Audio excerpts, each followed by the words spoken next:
everyone, how are you all doing?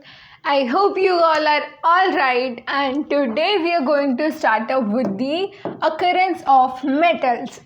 Okay, so आज का हमारा टॉपिक रहेगा metals and non-metals चैप्टर का last topic which is occurrence of metals. Okay, सो इस topic को हम बहुत ही ध्यान से समझने वाले हैं और मैं आपको पहले ही बता देती हूँ, जिस भी बच्चे ने लास्ट वीडियो नहीं देखी है सो उनको यहाँ पर थोड़ी कंफ्यूजन हो सकती है।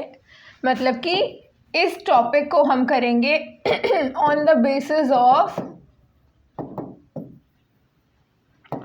Reactivity series. ओके, सो हमारी जो रिएक्टिविटी सीरीज़ है मेटल्स की, जिसको हम एक्टिविटी सीरीज़ भी कहते हैं, ठीक है, रिएक्टिविटी का हो या एक्टिविटी का हो एक ही बात है। ओके, सो वो आप सभी को पता होनी चाहिए। एक बार फिर से जल्दी से लिख लेते हैं। Potassium, sodium, calcium, magnesium, aluminium, zinc, iron, lead, hydrogen, copper,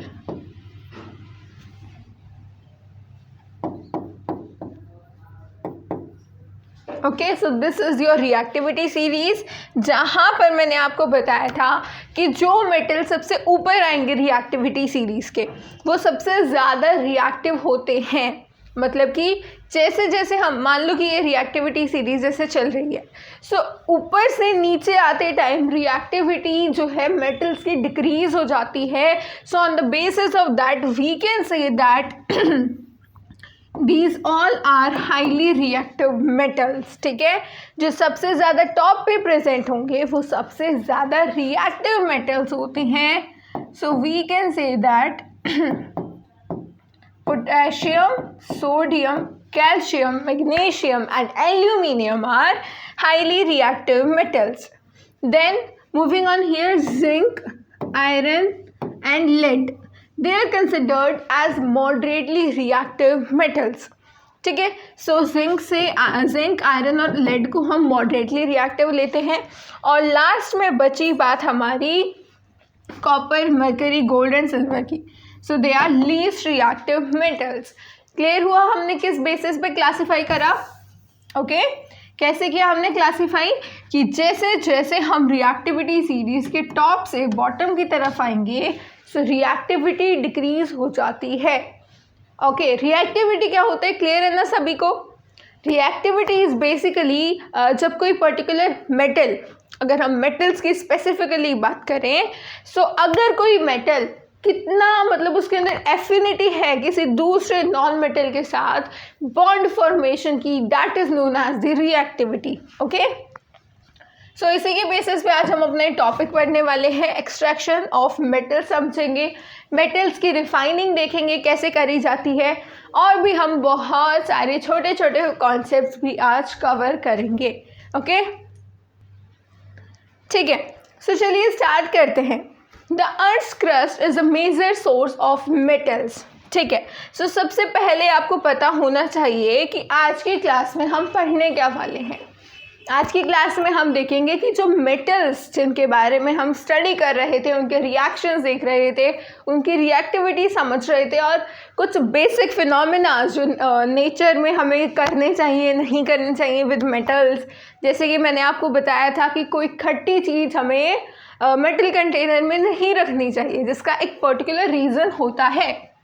okay, वो रीज़न आप मुझे बताना कमेंट सेक्शन में। ठीक है, सो देखिए यहाँ पर अकरेंस ऑफ मेटल्स में हमें ये पता होना चाहिए कि हमें ये जो मेटल्स हैं वो हमें मिलते हैं अर्थ क्रस्ट से। Okay, so earth crust is a major source of metals. So अगर हम मेटल्स की बात करें, सो ये हमें क्लियर हो गया कि अर्थ क्रस्ट से हमें मेटल्स मिलते हैं। Earth crust is a major source of metals. Major source का मतलब क्लियर है ना, जहाँ पर वो पर्टिकुलर चीज़ बहुत ज़्यादा अमाउंट में प्रेजेंट होती है, that is known as major source of anything. यहाँ हम मेटल्स की बात कर रहे हैं तो पर्टिकुलरली हमने अर्थ क्रस्ट कहा है। Okay, so next thing is कि भाई अर्थ क्रस्ट में तो होती है हमारे मेटल्स, साथ ही साथ जो सी वाटर होता है ना, सी वाटर, समुद्री पानी, समुद्र में जो पानी होता है, राइट। सो सी वाटर के अंदर भी बहुत सारे सॉल्यूबल सॉल्ट्स होते हैं जिनके बारे में हमने एसिड बेसिस सॉल्ट्स वाले चैप्टर में, लास्ट चैप्टर में पढ़ा था ना। और जैसे सॉल्यूबल सॉल्ट्स में याद है हमने देखा था रॉक सॉल्ट से हमें क्या मिलता है, कॉमन सॉल्ट, है ना, NaCl। तो ये सारे पॉइंट्स जो हैं आपको ध्यान रखने हैं, ये चैप्टर्स को कनेक्ट करते हुए चलना है, ओके। सो कुछ सॉल्युबल सॉल्ट्स भी होते हैं, that is sodium chloride, magnesium chloride, they are soluble salts, okay. Now the elements or compounds which occur naturally in the earth crust are known as minerals. So यहाँ आ गया आपका एक important point, आप सभी को minerals की और ores की definition पता होनी चाहिए, ठीक है। मिनरल्स और ओर्स में बेसिकली डिफरेंस क्या होता है वो भी आप सभी को क्लियर होना चाहिए, okay. So let's get started with the minerals. The elements और कंपाउंड्स व्हिच अकर नेचुरली, वो एलिमेंट्स या फिर वो कंपाउंड्स जो कि नेचुरली हमारी अर्थ क्रस्ट में मिलते हैं। और देखो यहाँ पर ये जो वर्ड है एलिमेंट और कंपाउंड, ये रिफर कर रहा है हमारे मेटल्स को, ओके।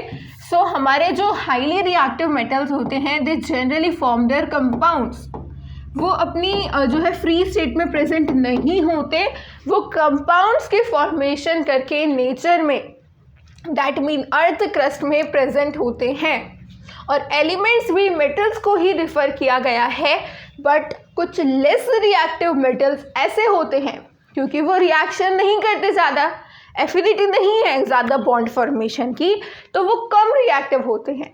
और कम रिएक्टिव होते हैं तो फिर वो कंपाउंड फॉर्मेशन नहीं करते आसानी से, so they can exist in their elemental state.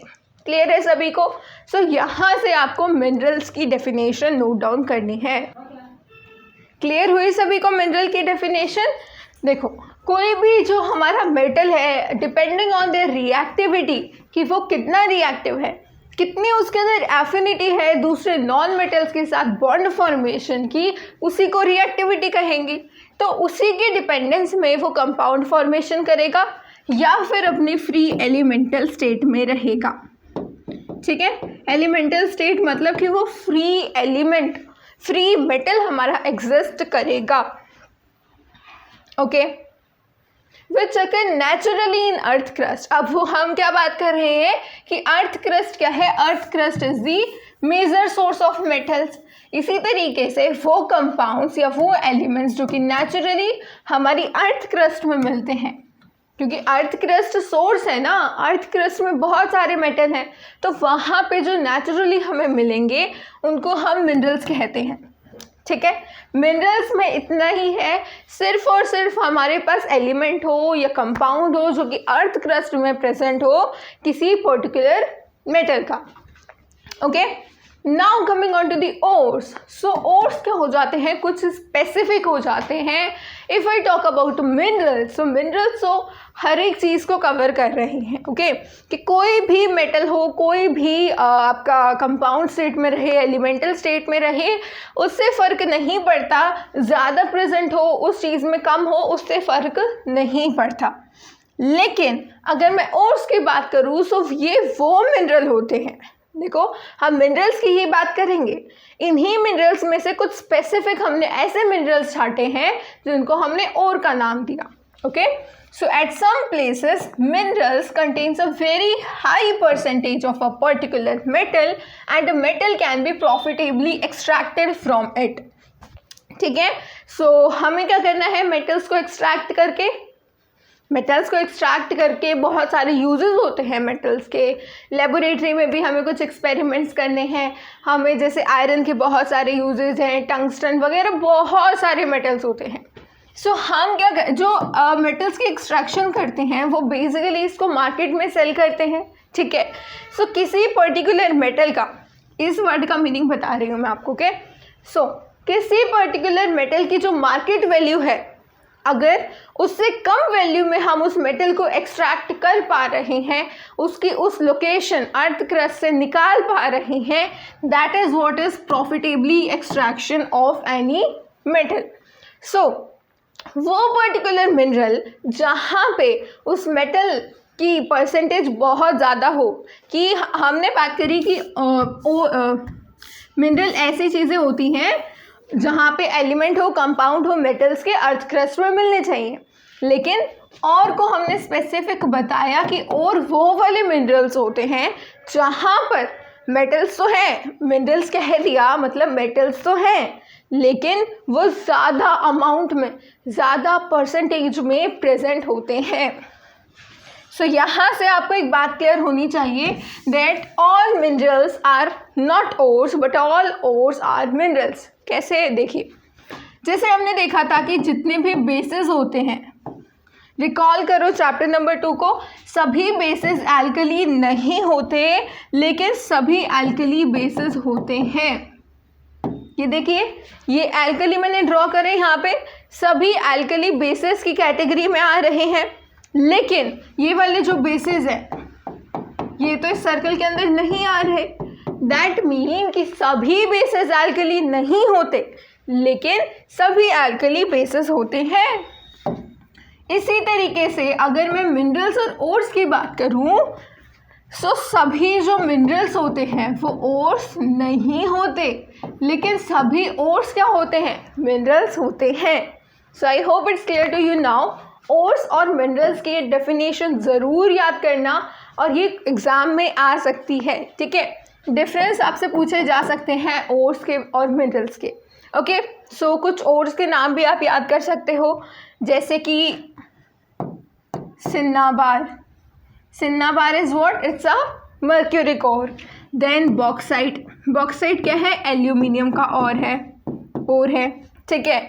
सो और भी बहुत सारे होते हैं लेकिन आप 2-3 ज़रूर याद रखो। सिन्नाबार मरकरी का और है, बॉक्साइट आपके एल्यूमिनियम का और है, ठीक है, okay. Now let's come on to the next topic which is extraction of metals, okay. So reactivity series मैंने कहा था सभी को याद होनी चाहिए, सभी को पता होना चाहिए, और जिसकी हमने लास्ट क्लास में ट्रिक भी समझी थी, ठीक है। आगे चलते हैं। Having this knowledge you can easily understand how a metal is extracted from its ore. सो यहाँ पर भी मैंशनड है कि आपको जो है रिएक्टिविटी सीरीज़ की नॉलेज होनी चाहिए, उसी से आपको अच्छे से समझ आएगा कि हम किसी मेटल को ओर से एक्सट्रैक्ट कैसे कर सकते हैं।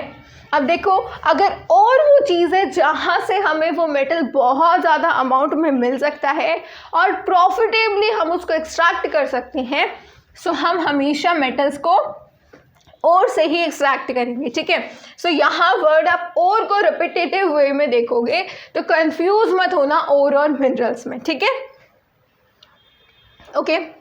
सम metals are found in the earth crust in the free state. और अब आपको पता है फ्री स्टेट में कौन से मेटल्स मिलते हैं, लो रिएक्टिविटी वाले मेटल्स, और कुछ मेटल्स अपनी कंपाउंड स्टेट में मिलते हैं।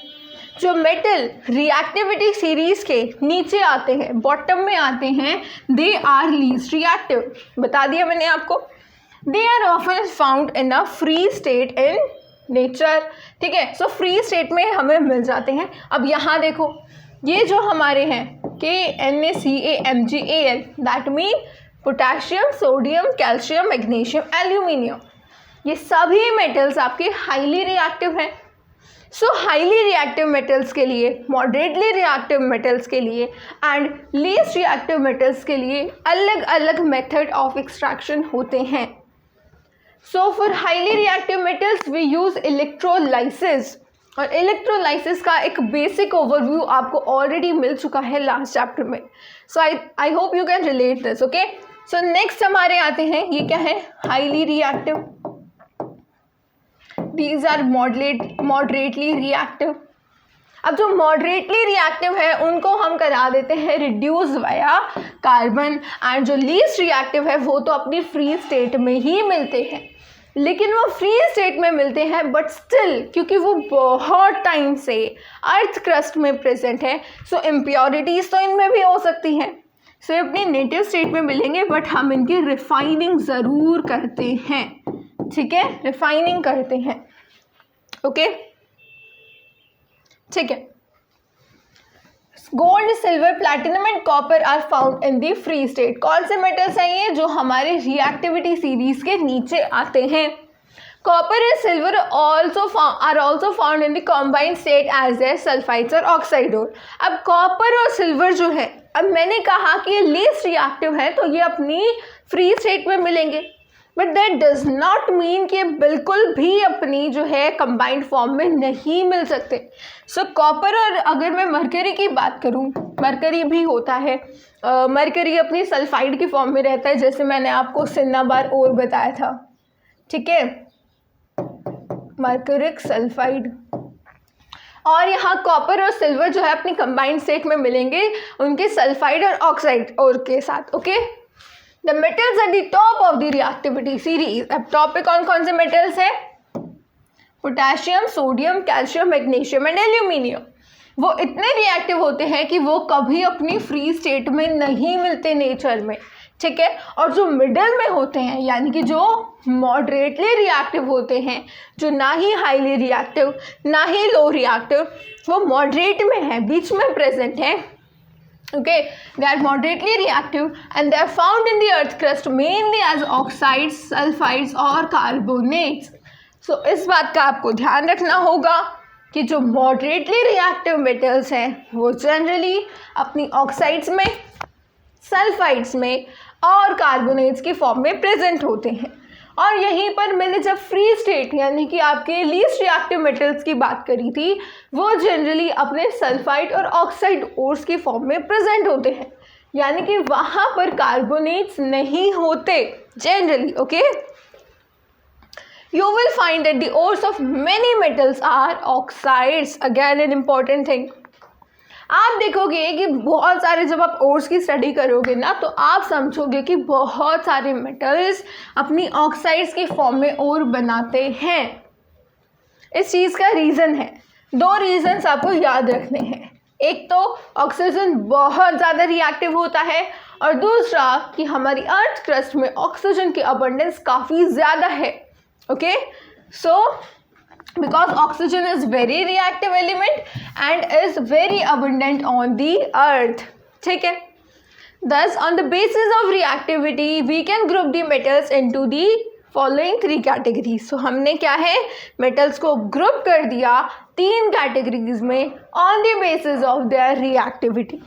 The first one category is metals of low reactivity, और हम इसी कैटेगरी के अकॉर्डिंग इन मेटल्स की एक्सट्रैक्शन को भी पढ़ेंगे। तो सभी तैयार है ना? फर्स्ट टॉपिक होने वाला है हमारा उन मेटल्स को एक्सट्रैक्ट करने का जिनकी रिएक्टिविटी कम है। Second, metals of medium reactivity, और you can say them as moderately reactive metals. और थर्ड है हमारे हाई रिएक्टिविटी वाले मेटल्स, ओके। अलग अलग टेक्निक्स का हम यूज़ करते हैं इन सभी मेटल्स को उनके ओर से सेपरेट आउट करने के लिए, ठीक है। सो चलिए देखते हैं। ये फ्लो चार्ट आप हमेशा याद रखना, ये जो आपको एक तरह से आपको एक्टिविटी सीरीज़ में ही मेंशन करके दे रखा है, ये आपके जो है रिविजन टाइम में बहुत ज़्यादा हेल्पफुल रहेंगे, ठीक है। इलेक्ट्रोलाइसिस और ये नेटिव स्टेट प्लस यहाँ पर रिफाइनिंग लिख लेना। रिफाइनिंग हम हर एक में करते हैं, ठीक है। यहाँ पर भी रिफाइनिंग करेंगे, यहाँ पर भी रिफाइनिंग करेंगे, ओके। सो ये बात हमेशा ध्यान रखना, ये आपके शॉर्ट नोट्स की तरह हेल्प कर सकती है आपको, और ये वाला फ्लो चार्ट भी काफ़ी ज़्यादा इम्पोर्टेंट है। चलिए एक बेसिक आइडिया ले लेते हैं इस फ्लो चार्ट से कि आखिर हमें आगे पढ़ना क्या है। सो पहले हमने तीन कैटेगरीज में डिवाइड कर लिया, metals of high reactivity, medium reactivity and low reactivity. यहाँ तक सभी को क्लियर है?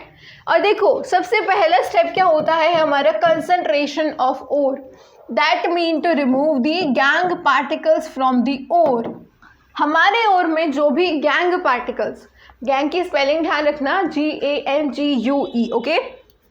गैंग बेसिकली हम बोलते हैं इम्प्योरिटीज़ को जो कि हमारे मेटल्स में प्रेजेंट है, ठीक है। अब वो इम्प्योरिटीज़ कुछ भी हो सकते हैं, जैसे छोटे मोटे पत्थर हो, मिट्टी हो, सॉइल वगैरह, ये कुछ भी हो सकता है, ठीक है। सो पहले हम बेसिक रिमूवल कर लेते हैं इन चीज़ों का। सो उसको हम बोलते हैं एनरिचमेंट ऑफ ओर या फिर कॉन्सेंट्रेशन ऑफ ओर। सेकेंड, फिर हम इनको कैटेगरीज में डिवाइड करते हैं, that this is highly reactive metal, ये मीडियम रिएक्टिविटी है और ये लो रिएक्टिविटी। अब देखो, जो जिनकी हाई रिएक्टिविटी होती है उनमें इतने स्ट्रॉन्ग बॉन्ड्स होते हैं, जैसे मैंने आपको बताया था Na और मान लो Na के साथ Cl प्रेजेंट है, ठीक है, या फिर हमारा ऑक्सीजन प्रेजेंट है, तो O पे तो 2- होता है, यानी कि नेगेटिव चार्ज होता है, और सोडियम पे पॉजिटिव चार्ज होता है, ठीक है। सो इनका कंपाउंड कैसा होगा, Na2O। अब यहाँ पर क्योंकि एक के पास पॉजिटिव चार्ज था, एक के पास नेगेटिव चार्ज था, तो इनके पास स्ट्रॉन्ग इलेक्ट्रोस्टैटिक फोर्सेस प्रेजेंट होते हैं। क्या प्रेजेंट होते हैं, स्ट्रॉन्ग इलेक्ट्रोस्टैटिक फोर्सेस। और ये इलेक्ट्रोस्टैटिक फोर्सेस इतने स्ट्रॉन्ग होते हैं, मतलब इनके बॉन्ड को हम इलेक्ट्रोस्टैटिक बॉन्ड बोलते हैं, ये बहुत ज़्यादा स्ट्रॉन्ग बॉन्ड होता है। और क्योंकि हमारे सोडियम है ही हाईली रिएक्टिव, ठीक है, सोडियम क्या है, हाईली रिएक्टिव है, यानी कि सोडियम के पास बहुत ज़्यादा एफिनिटी है ऑक्सीजन के लिए, ठीक है। सोडियम चाहता है कि मैं ऑक्सीजन के साथ बॉन्ड बनाऊं, तो इनका जो बॉन्ड ब्रेक कराना है बहुत ज़्यादा मुश्किल हो जाता है। लेकिन हमें तो सोडियम चाहिए, ऑक्सीजन तो नहीं चाहिए। सो हमें चाहिए कि सोडियम इसके साथ बॉन्ड ब्रेक करे, सोडियम अलग हो जाए, ठीक है। सो उसके लिए, क्योंकि हम बेसिक इन द सेंस जो जनरल मेथड्स होते हैं, जो आसान से तरीके होते हैं, वो यहाँ अप्लाई नहीं कर सकते। सो यहाँ हम कराते हैं इलेक्ट्रोलाइसिस ऑफ द मोल्टन ओर, और उसके बाद हमारे पास प्योर मेटल मिलता है इलेक्ट्रोलाइसिस के बाद, ओके। देन मीडियम रिएक्टिविटी वाले मेटल्स जो है इतनी ज़्यादा जिद नहीं करते, ठीक है, इतने ज़्यादा रिएक्टिव नहीं होते वो। सो या तो उनके कार्बोनेट और होते हैं या सल्फाइड और होते हैं, ठीक है। ऑक्साइड और हुआ, देखो मैंने बताया था ऑक्साइड और जनरली होते हैं, लेकिन यहाँ तो कार्बोनेट और सल्फाइड की बात करी गई है। उसका भी एक रीज़न है, पहले जो कार्बोनेट और सल्फाइड और होंगे उनको हम ऑक्साइड में कन्वर्ट कर लेते हैं। सो कैल्सिनेशन से हम कार्बोनेट ओर को ऑक्साइड ऑफ द ओर में कन्वर्ट करते हैं, और रोस्टिंग से हम सल्फाइड ओर को। नाम कैसे याद रखोगे, देखो यहाँ कैल्सिनेशन में Ca आ रहा है और रोस्टिंग में ये S आ रहा है, तो यहाँ से याद रहेगा कैल्सिनेशन से आपका कार्बोनेट और रोस्टिंग का आपका सल्फाइड ओर। क्लियर है, ओके। साथ ही साथ आपको एक और बात ध्यान रखनी है कि कैल्सिनेशन मेथड में हम जो है एब्सेंस ऑफ ऑक्सीजन में ये मेथड कराते हैं। एब्सेंस ऑफ ऑक्सीजन कह लो या फिर लिमिटेड सप्लाई ऑफ ऑक्सीजन। और रोस्टिंग मेथड जो होता है वो हमारा एक्सेस ऑफ एयर में होता है, यानी कि बहुत ज़्यादा सप्लाई रहेगी ऑक्सीजन की। Excess of air in the sense कि आप खुले में, जहाँ आप जनरल छत पे जाके रख दो, मतलब जहाँ पर भी मेथड चल रहे हैं, सो बाहर रख सकते हो आप अपने, ठीक है। So that is excess of air, जहाँ पर बहुत सारी अमाउंट ऑफ ऑक्सीजन अवेलेबल है। But in case of absence of oxygen, यहाँ पर we need to supply limited oxygen. So limited oxygen के लिए हमें सेटअप वगैरह करना पड़ता है, ठीक है। सो ये बेसिक डेफिनेशन हुई कैल्सिनेशन और रोस्टिंग की। क्लियर हुआ। सो हम क्या करते हैं, कार्बोनेट और सल्फाइड ओर को भी उनके ऑक्साइड में कन्वर्ट कर लेते हैं। क्यों करते हैं ऑक्साइड में कन्वर्ट, क्योंकि ऑक्साइड के साथ, ऑक्साइड मतलब क्या कि मेटल के साथ ऑक्सीजन प्रेजेंट है, और ऑक्सीजन को हटाने का तरीका हमें पता है, दैट इज रिडक्शन, ठीक है। सो रिडक्शन करेंगे, ऑक्सीजन गायब हो जाएगा, मेटल बचेगा, ओके। सो अब इतना समझ के आप लोगों के दिमाग में क्वेश्चन ज़रूर आया होगा कि मेटल के साथ ऑक्सीजन प्रेजेंट था, हमें पता है कि ऑक्सीजन को रिमूव करने का सिंपल तरीका है रिडक्शन करा दो, लेकिन फिर यहाँ हमें इलेक्ट्रोलाइसिस करने की क्या ज़रूरत थी, रिडक्शन यहाँ हो जाता नहीं। मैंने बताया ना आपको कि ये बहुत ज़्यादा जो हमारे स्ट्रॉन्ग हाईली रिएक्टिव मेटल्स होते हैं, they are strong reducing agent, they are strong reducing agent. अब ये खुद ही इतने स्ट्रॉन्ग रिड्यूसिंग एजेंट है, इनसे ज़्यादा स्ट्रॉन्ग जनरली कोई होता नहीं है, ठीक है। ये खुद ही इतने ज़्यादा स्ट्रॉन्ग रिड्यूसिंग एजेंट है, दूसरे मेटल्स को, दूसरी चीज़ों को रिड्यूस करते हैं, तो इनके लिए हमें जो है इलेक्ट्रोलाइसिस ही कराना पड़ता है, आई होप कॉन्सेप्ट्स आपके क्लियर हो रहे हैं, ठीक है। सो कैल्सिनेशन और रोस्टिंग से हमने क्या करा, ऑक्साइड में कन्वर्ट करा दिया, फिर हम मेटल की रिडक्शन कर देंगे और फाइनली प्योरिफिकेशन कर देंगे मेटल की, जिससे हमें प्योर मेटल मिल जाएगा। क्लियर है सभी को? अब देखो, अब ये बात हुई हमारी हाई रिएक्टिविटी वाले मेटल्स की और लो रिएक्टिविटी मीडियम रिएक्टिविटी वाले मेटल्स की। Now coming on to the low reactive metals, so they are generally found in their sulphide form, ठीक है। सो सल्फाइड ओर की तरह जनरली हमें देखने को मिलते हैं। सो हमें पता है कि सल्फाइड ओर है, सो हम उसकी रोस्टिंग कर देंगे, रोस्टिंग से ऑक्साइड मिल जाएगा और ऑक्साइड की रिडक्शन कर देंगे तो मेटल मिल जाएगा, और फाइनली रिफाइनिंग कर देंगे, रिफाइनिंग से प्योर मेटल मिल जाएगा, ठीक है। सो ये आपका फ्लो चार्ट जो कि आपको क्लियर रहना चाहिए, और ये जो मैंने आपको कुछ पॉइंट्स यहाँ पर बताए हैं ये आप अपनी बुक में भी ऐड कर सकते हो, ठीक है। रोस्टिंग आप लिखना सल्फाइड ओर्स के लिए और साथ में एक्सेस ऑफ एयर के लिए, एक्सेस ऑफ एयर के प्रेजेंस में। अच्छा ठीक है, सो कैल्सिनेशन का आप कैसे याद रखोगे कि कैल्सिनेशन में एक्सेस ऑफ एयर चाहिए या रोस्टिंग में? सो इसके लिए भी एक छोटी सी ट्रिक है। जैसे आपने कैल्सिनेशन में याद रखा कि Ca से कार्बोनेट हो जाएगा, C से याद रहेगा, और रोस्टिंग में S से याद रहेगा, इसी तरीके से कैल्सिनेशन कहीं ना कहीं रिसेंबल कर रहा है कैंसल को, ठीक है। कैल्सिनेशन कैंसल इस तरीके से है ना। सो कैंसल क्या करना है, ऑक्सीजन की सप्लाई कैंसिल करनी है, यानी कि हमें देनी है limited supply of oxygen. Clear हुआ? सो इस छोटी छोटी ट्रिक से आप याद कर सकते हो, ठीक है। सो ये आप अपना नोट कर लेना नोटबुक में, फ्लो चार्ट बहुत इंपॉर्टेंट है। और अब स्टार्ट करते हैं अपना एनरिचमेंट ऑफ ओर से, जो कि हमें हर एक मेटल के ओर में करना होगा, which is the very first step. So very first step जो होता है that is enrichment of ore, और जो हमारे लास्ट स्टेप होता है विच इज़ रिफाइनिंग, ये सभी मेटल्स के लिए कॉमन होता है, क्योंकि हमें कुछ अमाउंट ऑफ जो इम्प्योरिटी है हमें रोस्टिंग, कैल्सिनेशन और ये सारे प्रोसेसेस से पहले उसको रिमूव करना होता है। और रिफाइनिंग वो मेन मेथड है जो फाइनली जो हमारा ऑक्साइड, सल्फाइड, कार्बोनेट हमारे मेटल से दूर हो चुका है, फिर हमारा मेटल बचा है, तो उसमें हमें फर्दर प्योरिफिकेशन के लिए रिफाइनिंग करते हैं, ठीक है। सो ये बात भी ध्यान रखनी है, okay. Ores mined from the earth are usually contaminated with a large amount of impurities, और वो large amount of impurities क्या है? Soil, sand, etc. called gang. Clear हुआ? गैंग पार्टिकल्स यानी कि इम्प्योर पार्टिकल्स, और इन इम्प्योरिटीज़ को रिमूव करना इम्पोर्टेंट है हमारी ओर से मेटल की एक्सट्रैक्शन से पहले ही, ठीक है।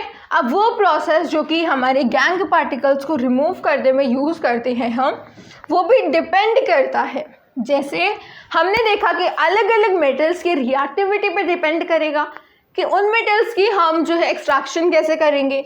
मेटल को मान लो कि और तो माइनिंग कर ली हमने और की, बट फिर भी वो किसी और के साथ अपनी कंबाइंड स्टेट में है, तो उनको सेपरेट आउट करने का अलग अलग मेथड है।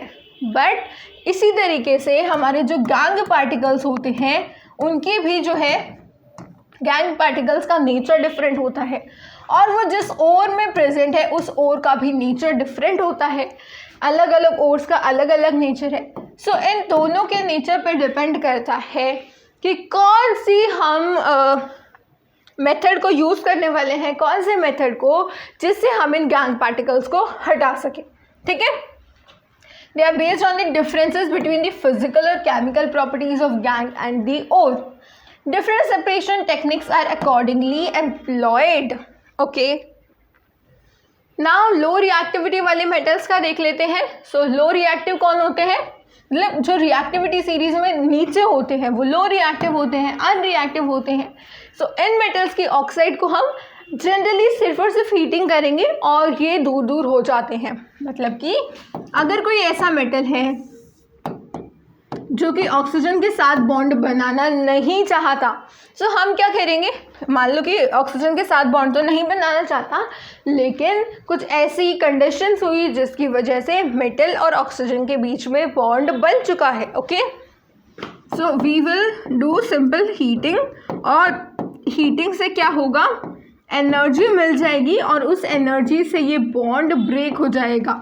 सो हीटिंग से, सिंपल हीट प्रोवाइड करने से जो अमाउंट ऑफ एनर्जी हमारे मेटल और ऑक्सीजन के बॉन्ड में मिलेगी, that is sufficient to break the bond between these two. Okay, so the oxides of these metals can be reduced to metal by heating alone.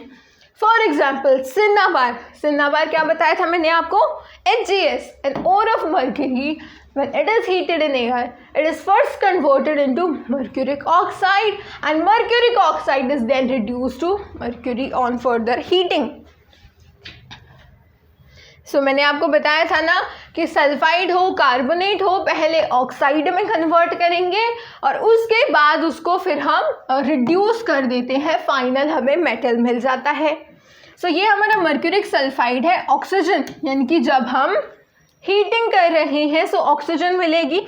So oxygen की presence में HgO, यानी कि देखो ये लिखा हुआ है मर्क्यूरिक ऑक्साइड HgO, इसमें कन्वर्ट हो जाएगा और साथ में सल्फर डाइऑक्साइड गैस का इवोल्यूशन होगा. और फिर हमारा ये जो मर्क्यूरिक ऑक्साइड है, फर्दर जब हम इसे हीट करेंगे तो हमें मेटल मर्क्यूरी मिल जाएगा, that mean low reactive metal, और ऑक्सीजन का रिमूवल हो जाएगा. Similarly if you talk about copper, so copper हमारे नेचर में Cu2S के फॉर्म में मिलता है, दैट मीन कॉपर की सल्फाइड फॉर्म में मिलेगा. ओके, अब इसके साथ भी हम यही करेंगे जो हमने मर्करी के साथ किया, बिकॉज ये भी लो रिएक्टिव मेटल है. सो हम कॉपर का सल्फाइड लेंगे, ऑक्सीजन यानी कि हीटिंग करेंगे, सो कॉपर ऑक्साइड में कन्वर्ट हो जाएगा. अब इस कॉपर ऑक्साइड को फर्दर हीट करा जाएगा, फिर वो मेटल हमें मिल जाएगा विच इज कॉपर, और गैस हमारी रिलीज होगी सल्फर डाइऑक्साइड. क्लियर हुआ सभी को? ओके, अब लो रिएक्टिव मेटल्स की कहानी क्लियर हुई. सिंपल हम हीटिंग करेंगे तो सल्फाइड जो साथ में प्रेजेंट था वो हमारा निकल जाएगा. सिर्फ पहले सल्फर डाइऑक्साइड का रिमूवल होगा, एवोल्यूशन होगा, मेटल ऑक्साइड बनेगा और मेटल ऑक्साइड को फर्दर रिड्यूस कर दिया जाएगा, फिर हमारा मेटल हमें मिल जाएगा. Okay, so the metals, now talking about the moderately reactive metals. So the metals in the middle of activity series such as iron, zinc, lead, copper. अब देखो कॉपर को मिडल में भी यूज़ करा गया है, लो रिएक्टिव में भी यूज़ करा गया है.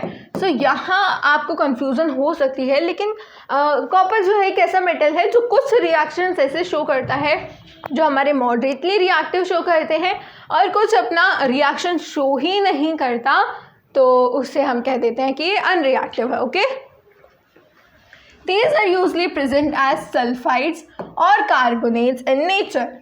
It is easier to obtain a metal from its oxide as compared to its sulfides and carbonates. बताया था मैंने आपको कि पहले हम सल्फाइड्स और कार्बोनेट्स को ऑक्साइड में कन्वर्ट कर देते हैं. क्यों? क्योंकि ऑक्साइड को हम जो है ऑक्साइड को आराम से हम रिमूव कर सकते हैं अपने मेटल से from the method of reduction. Okay, so therefore prior to reduction, metal sulfides and carbonates must be converted into metal oxides. Okay, so उन्हें पहले हमें कन्वर्ट करना पड़ता है मेटल ऑक्साइड में. अब यहाँ पर देखो मेटल सल्फाइड्स को कैसे करेंगे हम, उनके ऑक्साइड में हीटिंग स्ट्रांगली. सो हीट तो हम दोनों ही केसेस में करेंगे, कैल्सिनेशन में भी करेंगे और हम रोस्टिंग में भी करेंगे, लेकिन heating strongly in the presence of excess air. This is the main point of difference between these two. Okay, so हम रोस्टिंग में एक्सेस एयर का यूज़ करते हैं, बहुत ज़्यादा अमाउंट ऑफ एयर का यूज़ करते हैं, और हम कार्बोनेट ओर्स की मतलब कार्बोनेट ओर्स को ऑक्साइड ओर में कन्वर्ट करने के लिए हम जो है लिमिटेड अमाउंट ऑफ ऑक्सीजन का यूज़ करते हैं. Okay, limited air. Okay, this is known as calcination. So ये हमारे रोस्टिंग और कैल्सिनेशन मेथड्स हम यहीं पर यूज़ करते हैं. और फिर जो केमिकल रिएक्शन यहाँ पर हुआ है वो आपको यहाँ दिखा रखा है, जिंक सल्फाइड और जिंक कार्बोनेट. अब मुझे बताओ, जिंक सल्फाइड है तो क्या नाम करेंगे हम, रोस्टिंग, और जिंक कार्बोनेट है तो कार्बोनेट का नाम क्या देंगे, जब कार्बोनेट को ऑक्साइड में कन्वर्ट कर रही हैं, that is known as calcination. ठीक है, सो अब इसका भी एक रीज़न होता है कि कैल्सिनेशन में ऐसी क्या ज़रूरत पड़ी हमें कि हमने ऑक्सीजन प्रोवाइड नहीं करी, या फिर हमें रोस्टिंग में क्यों करनी पड़ी। सो हर एक चीज़ का एक रीज़न होता है। ओके, सो यहाँ पर भी हमें कोई चीज़ क्या है, रटनी नहीं है, हमें मीनिंग समझना है कि ये कॉन्सेप्ट जो हम अप्लाई कर रहे हैं, हम रोस्टिंग कर रहे हैं, कैल्सिनेशन कर रहे हैं, तो क्यों कर रहे हैं। पता लगा कि सल्फाइड और कार्बोनेट को ऑक्साइड में कन्वर्ट करने के लिए करते हैं। अब ऑक्साइड में कन्वर्ट करना क्यों ज़रूरी है, क्योंकि ऑक्साइड को रिड्यूस आसानी से करा जा सकता है। ठीक है, और फिर एक और डाउट है कि भाई रोस्टिंग में हमने बहुत सारी अमाउंट ऑफ ऑक्सीजन ली, कैल्सिनेशन में नहीं ली। सो चलिए देखते हैं इस क्वेश्चन का आंसर। यहाँ आप इस रिएक्शन को ऑब्जर्व करो, दोनों ही केसेस में जहाँ हमने ऑक्सीजन ली और यहाँ ऑक्सीजन नहीं ली, बट दोनों ही केसेस में ऑक्सीजन गैस निकल रही है एज अ बाई प्रोडक्ट। ये देखिए, जिंक सल्फाइड को जब हमने ऑक्सीजन के साथ हीट कराया तो जिंक ऑक्साइड और सल्फर डाइऑक्साइड गैस का इवोल्यूशन हो गया। जिंक कार्बोनेट को जब हमने हीट करा तो जिंक ऑक्साइड और कार्बन डाइऑक्साइड का रिमूवल हो गया। Carbon dioxide is what, it's a gas. Carbon के साथ जब ऑक्सीजन कंबाइन होता है सो वो कार्बन डाइऑक्साइड की फॉर्मेशन करता है। ओके, सो अब यहाँ देखो, कार्बोनेट की अगर मैं बात करूँ, एक तो जिंक सल्फाइड लो और एक जिंक कार्बोनेट लो। ओके,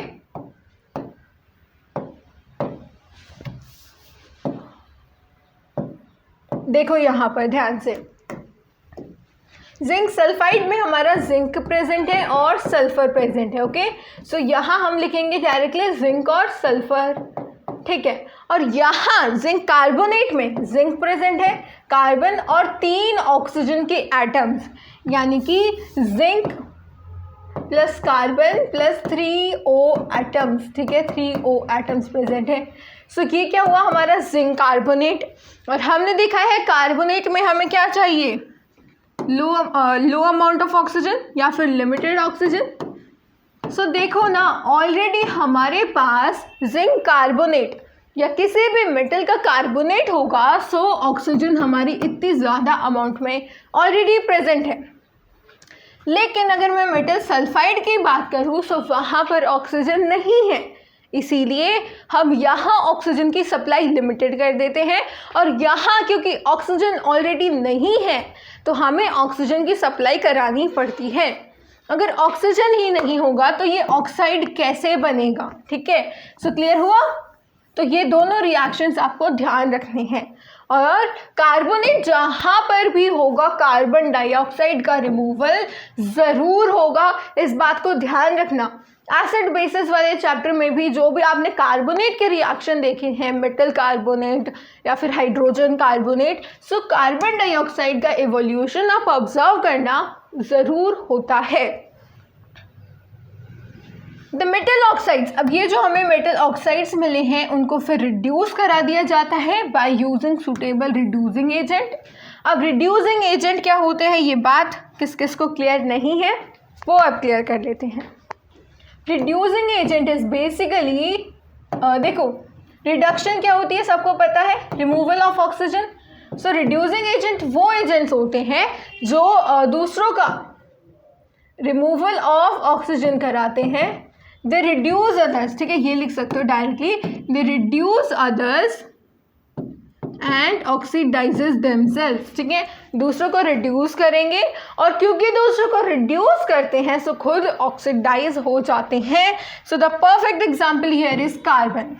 ठीक है, सो मॉडरेटली रिएक्टिव मेटल्स के लिए हम कार्बन को as a reducing agent use कर सकते हैं। So let's do the reaction here. Zinc oxide लो, यहाँ से कहीं से भी ले लो, कार्बन का यूज करो, ऑक्सीजन जो है कार्बन ले लेगा, खुद ऑक्सीडाइज हो गया और जिंक को रिड्यूस कर दिया। This is what is reducing agent. ठीक है, सो जिंक अकेला रह जाएगा यहाँ पर और कार्बन के साथ ऑक्सीजन ऐड हो जाएगा, सो कार्बन मोनोऑक्साइड बन जाएगा। ठीक है, सो CO की अगर मैं बात करूँ, क्योंकि यहाँ पर सिर्फ एक ऑक्सीजन है सो कार्बन मोनोऑक्साइड।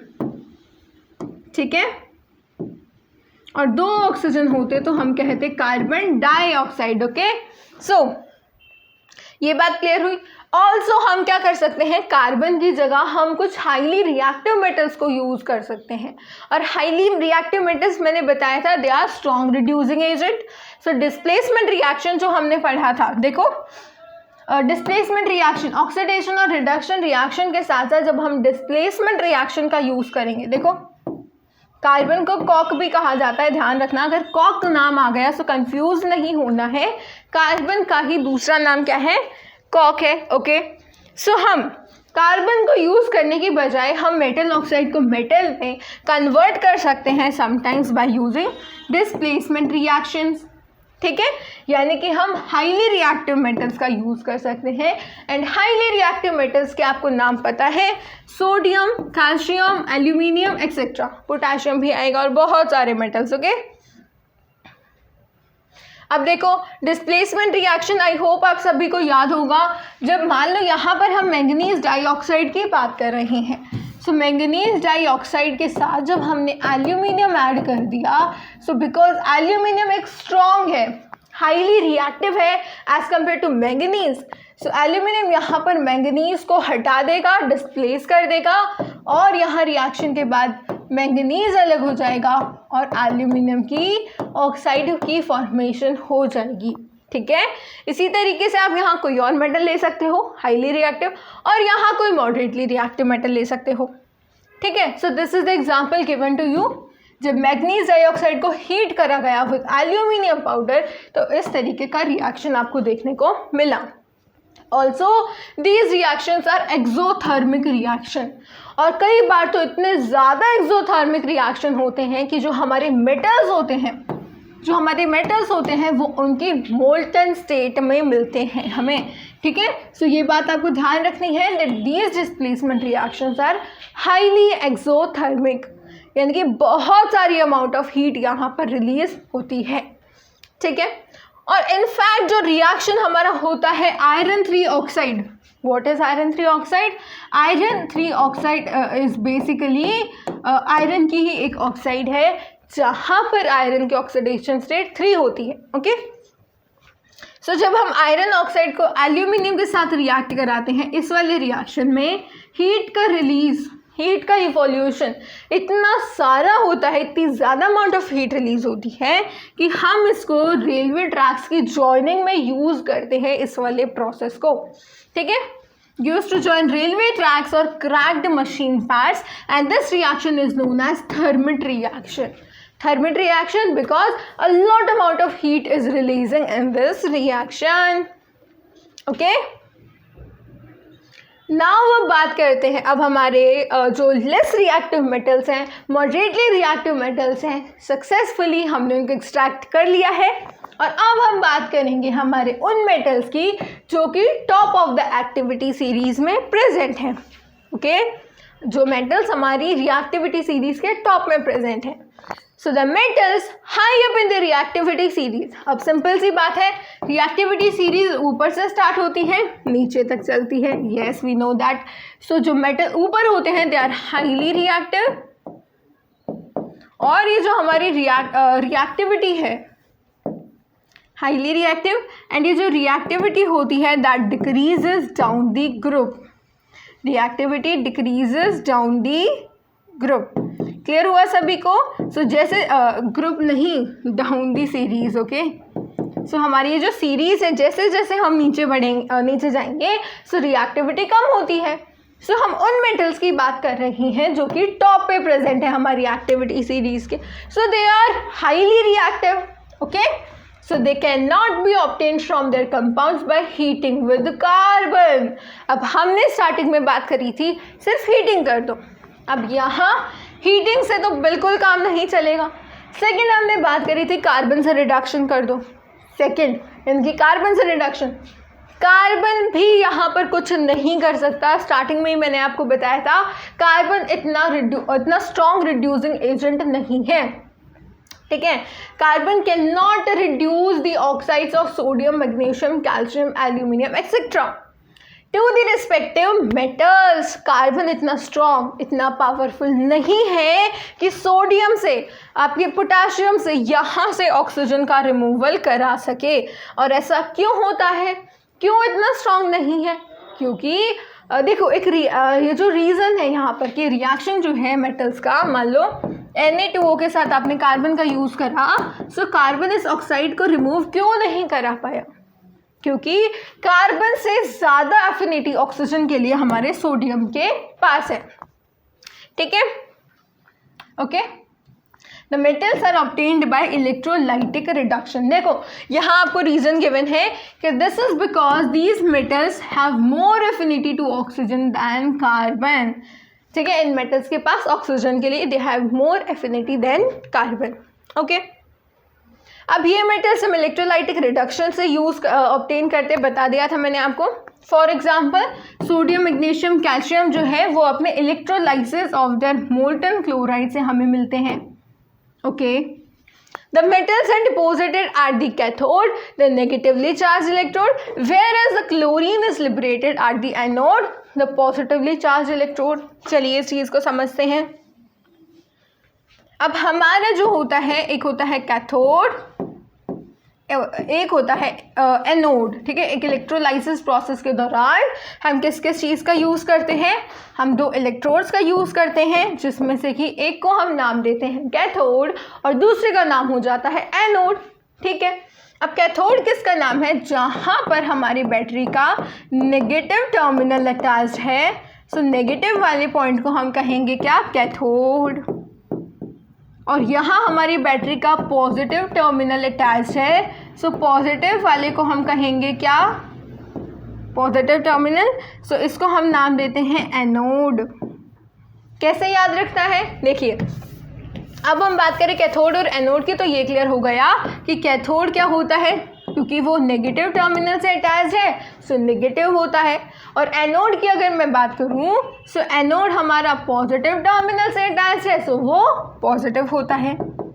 और ये बात आप सभी को क्लियर होनी चाहिए कि अगर हम बैटरी को इस तरीके से रिप्रेजेंट कर रहे हैं, सो ये जो स्मॉल छोटे वाला, ये जो लाइन छोटे वाली लाइन है, दिस इज नेगेटिव, रिप्रेजेंट करती है नेगेटिव को, और ये बड़े वाली जो लाइन है, this is representing positive terminal. ठीक है, सो जो इस साइड हमारी बैटरी के इस वाली बड़े वाली लाइन से अटैच है, दैट इज एनोड, और जो छोटे वाली लाइन से अटैच है, दैट इज कैथोड। ओके, अब ये भी बहुत सारे बच्चों को कंफ्यूजन होती है, कैसे याद रखें कैथोड नेगेटिव है, एनोड पॉजिटिव है? देखो, इसकी भी एक सिंपल सी ट्रिक है। हमें पता है कि नेगेटिव चार्जेस, पॉजिटिव चार्जेस दोनों अट्रैक्ट होते हैं। ठीक है, सो कैथोड के नाम से याद रखो CAT कैथोड, CAT से कैटायंस, ANOD एनोड, AN से आएगा एनायंस। एनायंस कैसे होते हैं? Negatively charge. कैटायंस कैसे होते हैं? Positively charge. ये मैंने आपका क्लियर कर दिया था आयंस वाले सेशन में। ठीक है, जब हम लास्ट सेशन ले रहे थे। सो ये बात तो आपको ध्यान रखनी पड़ेगी कि एनायंस नेगेटिवली चार्ज होते हैं और कैटायंस पॉजिटिवली चार्ज होते हैं। So cathode attracts cations and anode attracts anions, और जो अपोजिट चार्जेस होते हैं वही अट्रैक्शन शो करेंगे। दैट मीन पॉजिटिव ही नेगेटिव से अट्रैक्ट होगा। So anode attracts anions and cathode attracts cations. Clear है सभी को?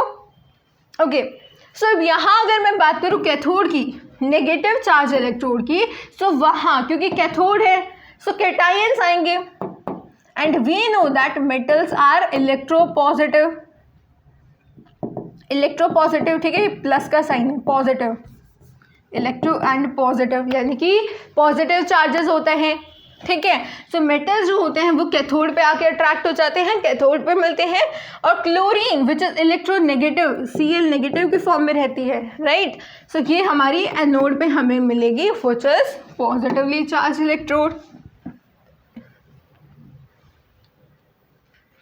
ये देखिए यहाँ पर कैथोड पे हमारा पॉजिटिव चार्ज आया सोडियम का, सोडियम कैटायन, वहाँ हमें क्या मिलेंगे? कैथोड पे क्या होता है? Cathode is source of electrons. ये देखो यहाँ नेगेटिव छोटे वाला टर्मिनल है विच इज कैथोड, ये बड़े वाला टर्मिनल है एनोड। अब कैथोड के पास क्या है? सोर्स ऑफ इलेक्ट्रॉन्स है, बहुत सारे इलेक्ट्रॉन्स है। सो पॉजिटिव चार्ज के साथ कोई इलेक्ट्रॉन जुड़ेगा, हमें सोडियम एटम मिल जाएगा।